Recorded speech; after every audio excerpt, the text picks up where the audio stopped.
बिस्मिल्लाहिर्रहमानिर्रहीम। दोस्तों, हीउ अॼु हिकिड़ो मुंहिंजे साम्हूं आयो आहे बैत शाह लतीफ़ भटाई जो। चए थो, ओ काबिल अखियुनि में तोखे बारी बान, उभो अॻिरायूं करी माग हणियो मस्तान, जान बतो ज़ियान अखियुनि सी हेॾा करी। हाणे इहो चए थो त ओ काबिल, हाणे इहो टिनि चइनि जॻहियुनि ते इहो शेर हले थो पियो, ओ काबिल ओ काबिल।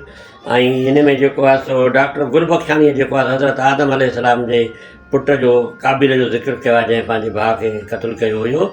पर हाणे हिन में जेको आहे सो डॉक्टर नबी बख्श बोले चयो आहे त इहो ओ काबिल न आहे, इहो उकाबिल अखियूं आहिनि। तव्हांजी छा राय आहे हिन जे बारे में? तव्हां कमेंट में लिखो त बैत कहिड़ो सही आहे, कीअं सही आहे न आहे।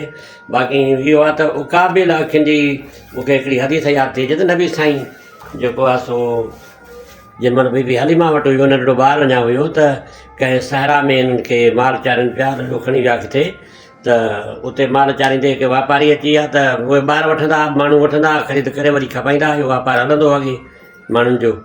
पोइ उन में जेको आहे सो ॿार खे ॾिठो न, नबी साईं खे ॾिठो न, चवनि त हिन ॿार जूं अखियूं अहिड़ियूं ॻाढ़ियूं आहिनि, ॾाढियूं सुहिणियूं आहिनि, इहे जाइज़ मखा आहिनि या इहे हाणे थियूं आहिनि?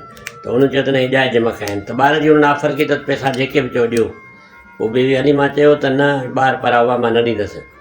पोइ उहा जेको आहे सो ॿार खे राति जे टाइम में जीअं सिॼ लही हूंदे थी, त उतां लॾो खणी हलिया विया त मतां ई असांखे ॿार खसे न वञनि, राति जो अचे। पोइ नबी साईं खे उतां राति जो ई शिफ्ट करे हलिया विया किथे ॿिए हंधि। त उन नबी साईं जूं अखियूं जेको हुयूं उकाबिल अखियूं हुयूं, इहे ॻाढ़ा सुहियूं अखियूं, इन्हनि खे अखियुनि खे उकाबिल अखियूं चइबो आहे।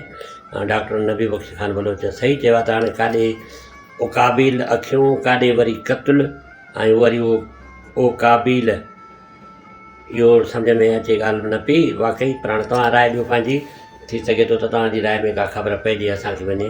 हक़ मौजूदु जे लतीफ़ जी ॿोली।